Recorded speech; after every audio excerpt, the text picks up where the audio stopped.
Je suis Yasmine Kando, présidente de l'association Endo-France.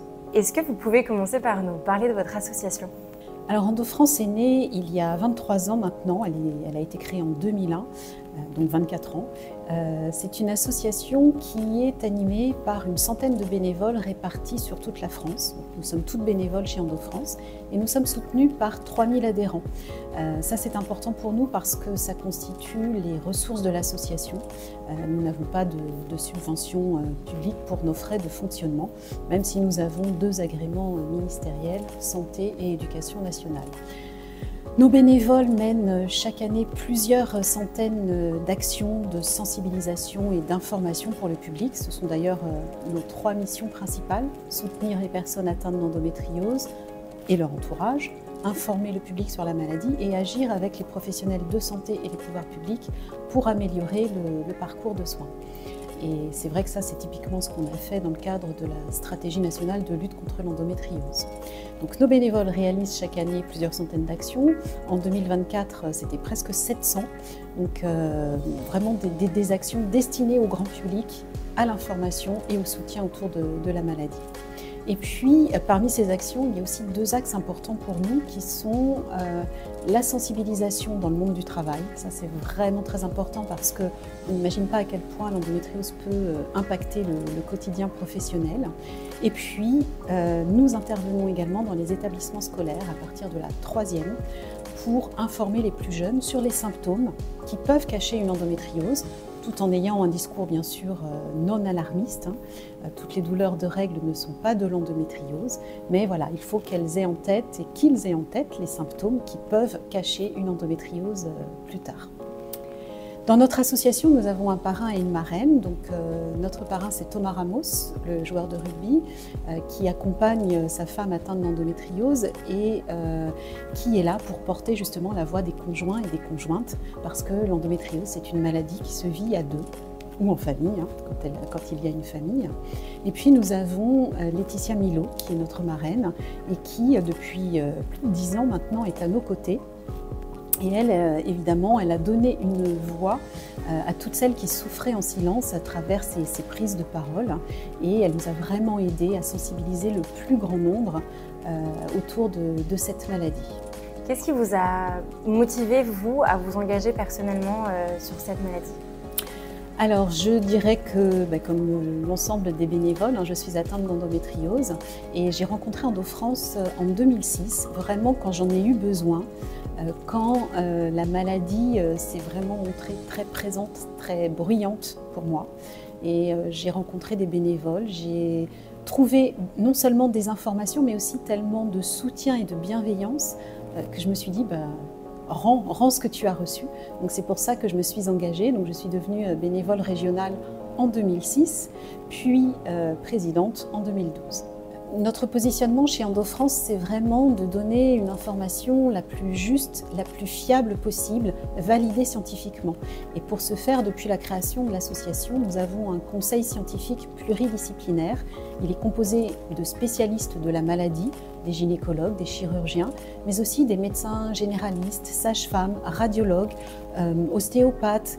Nous aurons bientôt des kinés aussi. Tous ceux en fait qui interviennent dans la prise en charge de la maladie et bien sûr qui nous apportent une aide dans le discours à donner aux personnes atteintes d'endométriose. Et pour nous, ça c'était très important parce qu'il y a tellement d'informations qui circulent aujourd'hui qu'on ne sait plus démêler le vrai du faux.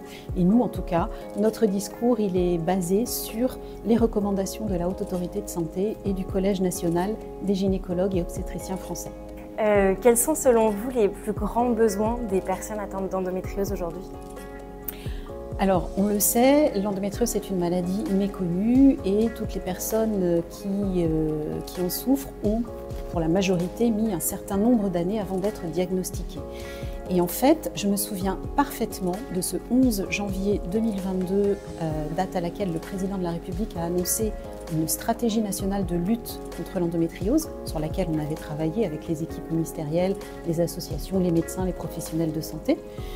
Mais quand il a annoncé cela, j'ai reçu énormément de mails, nous avons reçu énormément de mails qui disaient « c'est comme si il parlait de moi, quand il décrivait ces personnes. Et c'est comme si je m'autorisais enfin à être cette femme, cette personne malade. Et c'est comme si dans le regard de mes proches, j'avais enfin une légitimité à être malade. Parce qu'on ne m'a pas cru pendant longtemps, parce qu'on a banalisé mes symptômes, parce qu'on croyait que j'inventais. Et en fait, quand le chef de l'État prend la parole sur l'endométriose, eh ben, c'est légitime. Voilà. Donc elles ont un besoin de reconnaissance de ce statut de malade et surtout vis-à-vis de leurs proches. La deuxième chose dont elles ont besoin, évidemment, les personnes atteintes d'endométriose, c'est de professionnels formés. On ne le rappellera jamais assez, l'endométriose n'est entrée dans les études médicales de second cycle qu'en 2020. Ça veut dire qu'il va falloir attendre encore un certain nombre avant qu'un professionnel soit capable, au détour d'une consultation, de penser à l'endométriose. En tout cas, c'était un combat de l'association vraiment que d'agir sur la formation dès sa création, et il aura fallu attendre 2020. Bien sûr, ce qu'on a obtenu surtout avec la stratégie, c'est que des formations continues soient mises en place pour les médecins et les professionnels qui sont en exercice aujourd'hui. Et ça démarre. La seule chose, c'est que ça reste une démarche volontaire, bien évidemment. Même si l'endométriose est visible, qu'elle est inscrite au dispositif de formation continue des médecins, eh bien, il faut qu'un médecin, après sa journée de travail, ait envie de se former sur l'endométriose. Alors, il y a des outils qui existent, des MOOC, des e-learning, des choses comme cela, mais voilà, c'est une démarche volontaire et ça, on le déplore parce que l'endométriose, c'est quand même 1 à 2 femmes sur 10 ou 1 à 2 personnes menstruées sur 10. C'est donc monstrueux et forcément qu'un médecin généraliste envoie dans sa consultation chaque jour, forcément. Est-ce qu'il y a des projets ou des actions dont vous êtes particulièrement fiers avec l'association ? Alors il y a plusieurs choses effectivement. Une action que l'on mène depuis 5 ans maintenant et qui pour nous prend tout son sens, c'est de sensibiliser le monde du travail. On a commencé en 2019 et on ne s'arrête plus et c'est vraiment en croissance. Nous menons des sensibilisations dans les entreprises à raison d'1 fois par semaine actuellement. Et c'est vraiment fabuleux parce que ça permet non seulement d'aider celles qui souffrent, qui sont en souffrance dans l'entreprise, déjà à titre personnel, peut-être pour être mieux orientées dans le parcours de soins, mais aussi cela change le regard sur la maladie invisible. On pense que l'endométriose, c'est juste une histoire de règles douloureuses dans le travail, Et donc, très souvent, on entend dire de la part des managers, ça c'est votre problème, ça ne me concerne pas. Bien sûr que si, ça le concerne, parce que c'est une maladie qu'on ne peut pas laisser à la porte de l'entreprise.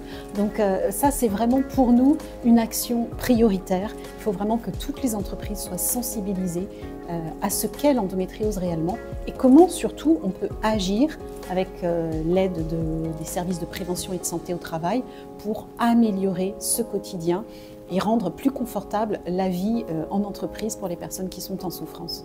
Du coup, vous avez un peu répondu à ma prochaine question, mais est-ce qu'il y a des événements que vous mettez en place avec l'association ? Alors, parmi les actions que nous menons pour soutenir les personnes atteintes d'endométriose ou informer le public, il y a bien sûr ce qu'on appelle des rencontres amicales, des groupes de parole, où chacune va pouvoir s'exprimer sur le vécu avec la maladie et partager des tips pour mieux vivre avec, sous le regard d'une bénévole formée qui bien sûr va pouvoir les aiguiller, les orienter. Nous avons des tables rondes avec des professionnels de santé, par exemple avec des kinés, des personnes qui font de la sophrologie, de l'hypnose, parce que ce sont des outils qui vont permettre de gérer une douleur au quotidien. Pour la partie relaxation, hypnose, etc., ça va permettre de se détacher de la douleur et de changer le regard que l'on porte sur elle. C'est une façon d'amener aussi l'acceptation de la maladie qui permet de mieux vivre avec. Donc ça, ce sont des choses importantes que l'on mène régulièrement. Il y a bien sûr des conférences avec des médecins sur le parcours de soins, sur la prise en charge de l'endométriose aujourd'hui, en 2025. Et puis, nous avons aussi des actions que nous menons avec les municipalités, comme par exemple des ciné-rencontres où nous diffusons le documentaire de notre marraine Laetitia Milot, Endométriose, le combat continue. C'est un documentaire très émouvant où elle raconte son histoire avec la maladie, mais où elle donne aussi la parole à d'autres femmes pour montrer toute la diversité des symptômes et des impacts que la maladie peut avoir.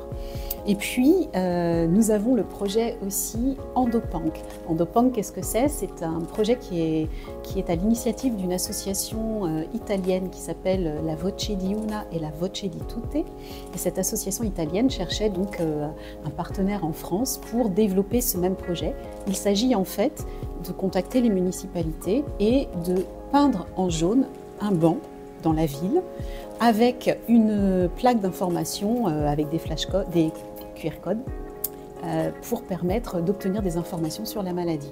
Et donc, nous avons déjà une petite trentaine de bancs qui ont été réalisés dans plusieurs villes en France. Alors des grandes villes comme Colmar, Bordeaux, mais aussi des villes plus petites, voire des villages. Et ça, c'est vraiment très bien parce que ça permet de sensibiliser à tous les niveaux, toute la population. C'est un peu comme les parapluies roses que mettent certaines villes au moment d'octobre. Donc voilà, pour nous, c'est des bancs jaunes, ça reste, mais c'est vraiment un moyen de sensibiliser plus largement le grand public. Quels sont les obstacles principaux que vous rencontrez aujourd'hui ou que vous avez rencontrés dans votre mission de sensibilisation et d'accompagnement avec l'association ? Alors, ils sont de plusieurs ordres. Le premier, je dirais qu'il est un peu interne à l'association parce que le bénévolat, c'est très prenant, ça prend énormément de temps. Comme je vous le disais tout à l'heure, 700 actions à organiser chaque année, c'est énorme. Et puis, on reçoit chaque année entre 25 et 30 000 mails, ce qui est monstrueux. Ça veut dire qu'on gère tout ça le soir après le boulot, après la journée avec la famille, après la vie avec la maladie aussi, parce qu'on est tout atteint d'endométriose. Donc voilà, ça c'est quelque chose de très compliqué. Et 110 bénévoles pour une association comme Endo-France, c'est peu, c'est beaucoup, enfin c'est trop peu. Voilà. On a vraiment besoin de bénévoles qui s'engagent presque avec leur tripes, parce qu'on a besoin d'elles sur le long terme et généralement on s'engage à la hauteur de ce que la maladie nous a malmenés. Donc ça c'est un premier point très important. Le deuxième, je dirais qu'on se confronte aussi souvent à la difficulté de comment j'appellerais ça, la lourdeur peut-être administrative, la lenteur administrative, c'est-à-dire que par exemple si je reprends le projet des bancs jaunes, travailler avec des mairies, consulter les mairies, ça peut être souvent très long, il se passe plusieurs mois, parfois années, avant que les projets aboutissent. Donc ça veut dire autant de limites, de freins à la sensibilisation du grand public, donc c'est un petit peu dommage. C'est aussi très lent quand on travaille avec des hôpitaux, parce que par exemple on réalise aussi dans nos actions des permanences à l'hôpital ou dans les cliniques, etc. Et mettre en place ça, ça veut dire qu'il faut d'abord avoir l'aval de la direction, puis de la direction de la communication. Donc il y a des conventions qui se mettent en place. Tout ça, c'est assez lourd, c'est de la paperasserie, pardon. C'est vrai que ça a son importance parce que ça cadre bien les choses et je le conçois totalement. Mais ça freine la mise en place d'actions destinées à sensibiliser le public. Et le dernier point, c'est peut-être qu'on ressent, si on reste dans le monde de l'hôpital, on ressent aussi la lourdeur du parcours de soins, enfin, surtout la coordination. Voilà. Le manque de coordination entre les professionnels, c'est peut-être un obstacle auquel on doit faire face quand on veut sensibiliser à la fois les professionnels et le public. On ressent bien que les patientes sont mises à mal avec ce manque de coordination et peut-être parfois des discours différents. Donc c'est, encore une fois, je vais boucler, mais c'est important que tous les professionnels soient formés et que la personne, le médecin référent, très souvent le généraliste, qui suit le parcours de la patiente, soit bien informé et formé lui aussi pour pouvoir l'accompagner au mieux. Est-ce que vous pouvez nous dire aujourd'hui comment avance la recherche ? Doucement, ça aussi c'est de la lenteur, mais ce qui est normal parce que d'abord ça coûte très cher la recherche. Donc à partir de 2016 et sous l'impulsion de notre marraine Laetitia Milot, on a commencé à financer des projets de recherche. À ce jour, on a financé presque 500 000 € de projets de recherche, à la fois cliniques ou à la fois fondamentale.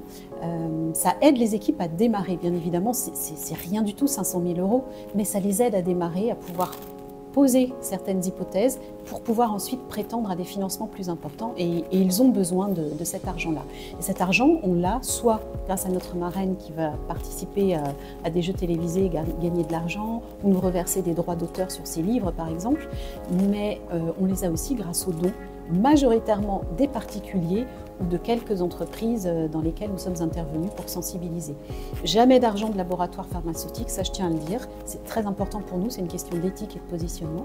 Mais voilà, la recherche a besoin de fonds. Alors la stratégie, bien sûr, la stratégie nationale a donné des fonds pour la recherche, enfin, plusieurs millions d'euros qui seront dévolus à l'endométriose dans le cadre du plan d'équipement prioritaire de recherche santé des femmes, santé des couples. Donc c'est vraiment bien, mais ça démarre tout juste là et il va falloir, la recherche c'est long, donc il va falloir de nombreuses années avant peut-être qu'on comprenne enfin les causes, l'origine de l'endométriose. On ne sait toujours pas la définir correctement aujourd'hui parce que voilà, on ne fait que tâtonner et puis il faut des résultats et ça veut dire qu'il y aura encore du temps qui va se passer avant qu'enfin on ait des traitements qui soient efficaces contre la maladie. Parce qu'aujourd'hui, finalement, ce qu'on fait, c'est traiter les symptômes et pas la cause elle-même. Mais je tiens quand même à féliciter l'ensemble des médecins qui s'intéressent à cette pathologie parce que ça fait de nombreuses années maintenant qu'il y a quand même des médecins qui se spécialisent et qui cherchent et qui essayent aussi de trouver des solutions pour aider leurs patientes. Et je les remercie sincèrement. On est très fiers de collaborer avec eux sur des missions de sensibilisation, d'information ou de participer à des groupes de travail avec eux parce que on voit bien que vraiment ils sont impliqués. Alors, c'est pas le cas de tous, on est d'accord, mais c'est de plus en plus. Et ceux qui le font, je tiens vraiment à les remercier. Et justement, vous parlez de la définition qui aujourd'hui n'est pas fixée finalement, qui évolue aussi avec la recherche, les découvertes, etc. Comment aujourd'hui vous définiriez cette maladie? Alors aujourd'hui, je dirais que l'endométriose, d'abord, ça tire son nom de l'endomètre, c'est la muqueuse qui tapisse l'intérieur de l'utérus et qui, chaque mois, va gonfler dans le but d'accueillir un embryon. S'il n'y a pas de fécondation, cette muqueuse se détache, ça forme les règles. Et en fait, on parle d'endométriose quand on retrouve ailleurs que dans la cavité utérine des cellules semblables à l'endomètre qui se greffent sur tous les organes. Alors ça peut être dans le petit bassin, bien évidemment, les trompes, les ovaires, derrière l'utérus, la vessie, les intestins. Ça peut remonter jusqu'au diaphragme. Ce qu'on disait au départ, c'est que c'était une maladie gynécologique, mais on se rend bien compte que ça peut toucher plusieurs organes et en altérer le bon fonctionnement. C'est pour ça qu'on parle aujourd'hui d'une maladie qui serait plutôt systémique. Et en fait, j'ai parlé de ces petites cellules semblables. L'important à comprendre, c'est que leur caractéristique, c'est que chaque mois, au moment des règles, elles aussi, où qu'elles se trouvent dans l'organisme, elles vont se mettre à saigner. Et c'est ça qui va créer, cycle après cycle, les kystes, les nodules, les adhérences et surtout l'inflammation et les douleurs. Et justement, en parlant des symptômes, des douleurs, etc., quels sont les symptômes en fait, alors caractéristiques et peut-être auxquels on pense moins souvent, en tout cas avec lesquels on fait peut-être moins le rapprochement parce qu'on en parle moins, qui sont liés justement à l'endométriose? Alors, les symptômes principaux, ceux qui sont présents dans la majorité des cas quand c'est une endométriose pelvienne, ça va être effectivement de fortes douleurs pendant les règles. Parce qu'au départ, il faut bien un départ. Le départ, ça reste les règles. Mais des règles extrêmement douloureuses qui conduisent à l'absentéisme scolaire, plus tard absentéisme professionnel, on ne peut plus considérer ça normal en 2025. Donc ça cache vraiment une pathologie, endométriose ou autre pathologie, mais il faut quand même s'en inquiéter. Donc le point de départ, c'est les règles et les symptômes qui vont être associés à cela. La douleur, les troubles urinaires et digestifs, si on a une atteinte proche des intestins ou proche de la vessie. On va avoir des douleurs à la miction, des douleurs à la défécation, une fatigue chronique qui va s'installer, à la fois symptômes, mais aussi conséquences de la maladie, l'infertilité. 30 à 40% des cas d'infertilité sont dus à l'endométriose. La douleur de l'endométriose, il faut savoir que dans la majorité des cas, elle va finir par se chroniciser. Et quand une douleur devient chronique, donc elle va s'exprimer plus seulement pendant les règles, mais aussi avant, après et souvent tout le mois. Donc ça devient très compliqué à gérer aussi. Et puis il y a d'autres symptômes un petit peu plus rares selon les formes de la maladie, mais ça va être par exemple des douleurs à l'épaule, et souvent à l'épaule droite. Et ça, c'est quand on a une atteinte diaphragmatique. Et c'est vrai que si on va vers un médecin qui n'est pas formé en lui disant « Oh là là, j'ai mal à l'épaule droite », ça va être compliqué pour lui de penser tout de suite à l'endométriose. Il va faire des radios, il va envoyer chez le kiné par exemple, puis il ne se passera rien, et puis toujours cette douleur, jusqu'au jour où on mettra le doigt qu'elle est amplifiée au moment des règles. Et là, on pourra dire que c'est une forme d'endométriose diaphragmatique. Et puis, quand on a aussi de l'adénomiose, donc ça c'est une forme d'endométriose qui reste vraiment, je vais parler simplement, coincée à l'intérieur du muscle utérin lui-même, eh bien on a des règles extrêmement hémorragiques. On peut avoir des hémorragies aussi en dehors du cycle, donc c'est très compliqué à gérer, une sensation de pesanteur dans le bas-ventre.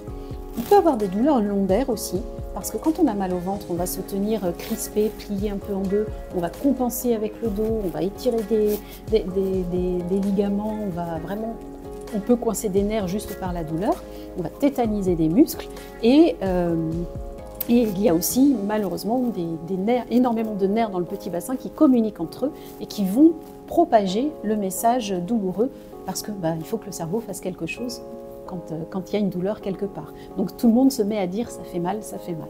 Mais tout ça, c'est difficile à diagnostiquer, à dire que c'est dû à l'endométriose quand on ne connaît pas la maladie.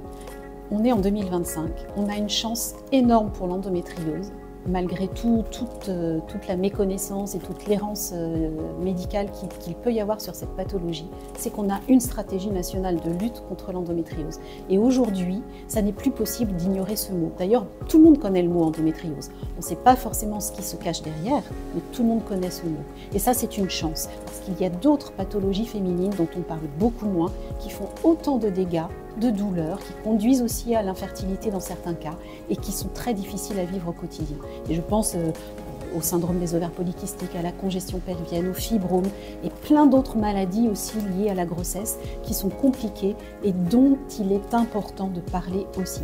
Donc je considère que nous, atteints d'endométriose, enfin, même si ça a été très tardif, on a une chance. Il y a des choses qui se mettent en place aujourd'hui, depuis 2022, et on est vraiment maintenant, je pense, pour la majorité, dans une collaboration entre les patients et les médecins pour améliorer ce parcours de soins.